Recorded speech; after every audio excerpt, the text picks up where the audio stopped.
এই চ্যানেলে সম্প্রচারিত সকল খবরই সচেতনতামূলক এবং শিক্ষণীয়, কোনো কিছুই প্রভাবিত নয়। গত 9ই আগস্টের পর থেকে সারা দেশ জুড়ে, সারা রাজ্য জুড়ে, জেলায় জেলায় যে বিক্ষোভ, যে আন্দোলনের আকার তৈরি হয়েছে তা অবশ্যই সকলেরই চোখে পড়ছে এবং তার প্রভাব যে প্রত্যেকের মধ্যে পড়ছে তাও আলাদা করে বলার কিছু নেই। এবং সেই আন্দোলনকে ঘিরে একাধিক অভিযান কিন্তু চলছে, লালবাজার অভিযান থেকে শুরু করে, নবান্ন অভিযান থেকে শুরু করে স্বাস্থ্য ভবন অভিযান।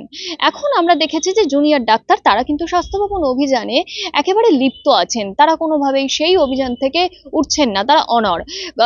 আমরা এর আগেও দেখেছি যে স্বাস্থ্য ভবন অভিযানকে ঘিরে মুখ্যমন্ত্রী মমতা ব্যানার্জি তিনিও কিন্তু সেই ধর্ণা মঞ্চে এসে উপস্থিত হয়েছিলেন, ডাক্তারদের পাশে দাঁড়িয়েছিলেন। প্রবল ঝড় বৃষ্টিকে উপেক্ষা করে, প্রবল ঝড় বৃষ্টিকে মাথায় করে তারা আন্দোলন চালিয়েছেন, স্লোগান শাউটিং করেছেন এবং সেই দৃশ্য দেখে মুখ্যমন্ত্রী মমতা ব্যানার্জিও কিন্তু উপস্থিত হয়েছিলেন সেখানে। সাথে সাথে আমরা এও দেখেছি যে তার পরপরই মুখ্যমন্ত্রীর সঙ্গে জুনিয়র ডাক্তারদের দু দফায় বৈঠক হয়েছে, একবার কালীঘাটের নিজ গৃহে এবং অন্যদিন অর্থাৎ গতকাল সন্ধ্যাবেলা নবান্নে। তবে দুদিনেরই বৈঠকে তারা একেবারেই অসন্তোষ প্রকাশ করেছেন এবং তারা পরিষ্কার জানিয়েছেন তারা অনড় থাকবেন, কারণ তারা কোনো সন্তোষজনক সিদ্ধান্তে আসতে পারেননি। তবে আজ সকাল থেকে কিছুটা অন্যরকম চিত্র কিন্তু আমরা দেখতে পাচ্ছি সল্টলেকের যে ধর্ণা মঞ্চ, যেখানে জুনিয়র ডাক্তারেরা অবস্থান বিক্ষোভে আছেন, ঠিক সেখানে কিন্তু যে ধর্ণা মঞ্চ তৈরি হয়েছিল, যে ট্রিপল বা যে ফ্যান বা যে সমস্ত ব্যবস্থা জুনিয়র ডাক্তারদের জন্য নেওয়া হয়েছিল, সেই সমস্ত ব্যবস্থায় কিন্তু এই মুহূর্তে হানা চালানো হচ্ছে। কোথাও দেখা যাচ্ছে ফ্যান খুলে নিয়ে যাওয়া হচ্ছে, কোথাও দেখা যাচ্ছে ট্রিপল খুলে নিয়ে যাওয়া হচ্ছে। ঠিক কি কারণে, কারা করছে?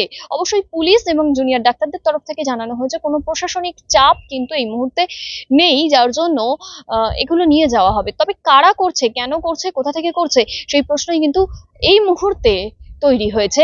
দেখুন সেই ছবি।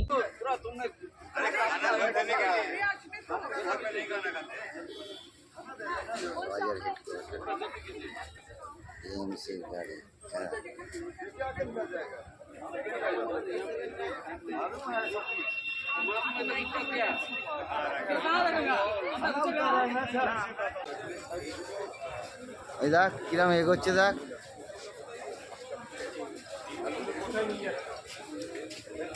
এখান থেকে তোমার 6টা করে নিচ্ছ, কোথায় নিয়ে যাচ্ছে?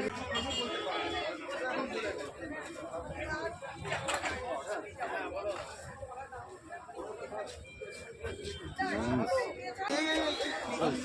আজকে